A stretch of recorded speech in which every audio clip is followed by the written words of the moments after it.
The Federal Trade Commission argues that this merger would eliminate competition, but Albertsons and Kroger argue the merger will help them compete against stores like Costco and Walmart. It's one of those things that really connects with almost everybody. If the merger happens, 124 grocery stores in Washington, including this Safeway in Wedgwood, would be sold to C&S wholesale grocers. But Tom Geiger points out that there's no guarantee they will keep these stores open. Well, the analysis is that the value of the real estate is about 50% higher than the value of the stores that they're going to be buying. So our fear is that they could just unload these properties just as a real estate investment, never selling a can of beans or a gallon of milk. The last major grocery store merger ended with closed stores, leaving some neighborhoods without one. The one about 3/4 of a mile north, QFC, was closed 4 years ago. So now Debbie Wheeler shops this Safeway, and Kiko Van Sant also forced to change stores when the store she used at the U Village shut down. I come and probably shop here twice a week, just to pick up various and sundry things. So, yeah. It's a full court press to protect workers and customers against this bad idea. Even if C&S wholesale grocers did decide to keep this store or others open, there's no guarantee that it would still have a pharmacy. The company operates and supports more than 7,500 independent grocery stores, but only one pharmacy right now. In Seattle, Denise Whitaker, KOMO News. Tonight, Kroger and Albertsons are defending their plan to merge companies. The FTC has been pushing back against that plan, claiming it would eliminate competition. Mary Naim joins us here on the Deep End tonight. Mary, this merger could leave one community without a grocery store. That's right, Preston. People in Wedgwood are fighting to keep their grocery store open. And if that merger goes through, a Safeway store in that area would be sold. Tonight, I talked with Denise Whitaker about why grocery stores say that this merger needs to happen. Yes, the merger plan. So the merger plans were announced almost 2 years ago in 2022, but the FTC, the Federal Trade Commission, they don't want it to move forward because they say it's going to eliminate competition.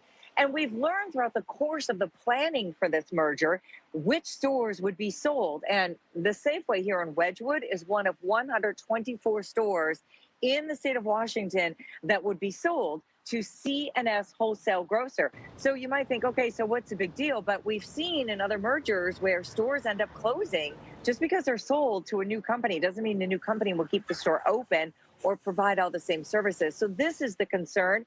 And as I've been out here today talking with shoppers in this neighborhood, they've already been forced to come to this store, which now they love, but because of their other stores having closed.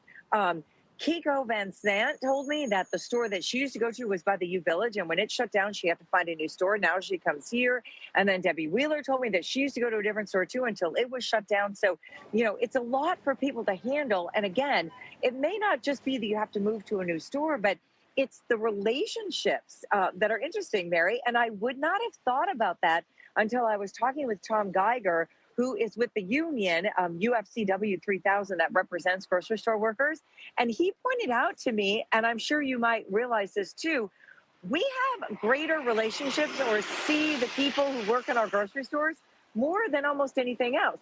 If you go to church once a week, you're going to see your church pals, but you might come to the grocery store 2 or 3 times a week. So it really is a big deal. And especially for these workers, nobody ever wants to see any local employee lose their jobs. And a lot of these questions, there are no clear-cut answers, it sounds like. No, the arguments opening statements started today. This case right now being heard in federal court in Portland. And of course, the companies that want to merge are arguing that they need to become stronger and better together in order to fight the competition that's coming from superstores like Costco and Walmart.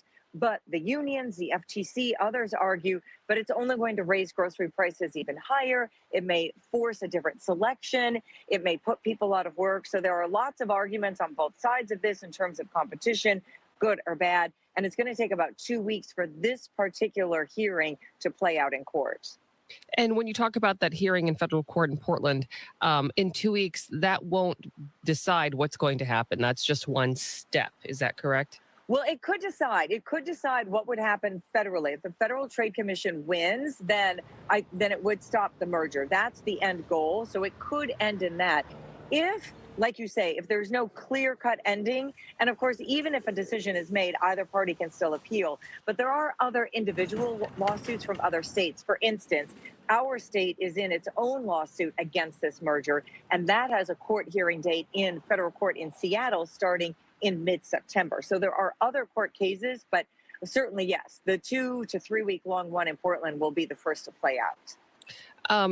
Aside from all of that, people here in the Northwest, we're lucky to have so many different grocery stores, and people have strong feelings about their neighborhood grocery stores, their Safeways, QFCs, Fred Meyer, so on and so forth. A lot of people unhappy about the potential possibilities.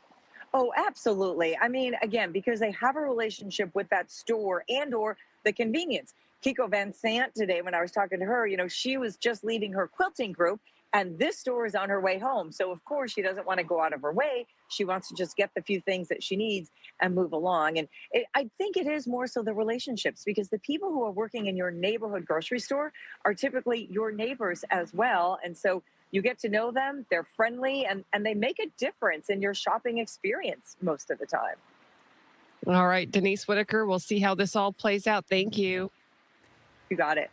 So, Mary, Kroger says the merger is good for competition, but I know a lot of people are wondering who their biggest competitors are tonight. It's not the Whole Foods, it's not the Met Market and the boutique grocery stores. It's much bigger than that. Kroger and Albertsons point to Costco and Walmart, and they say the merger allows them to compete with those types of stores.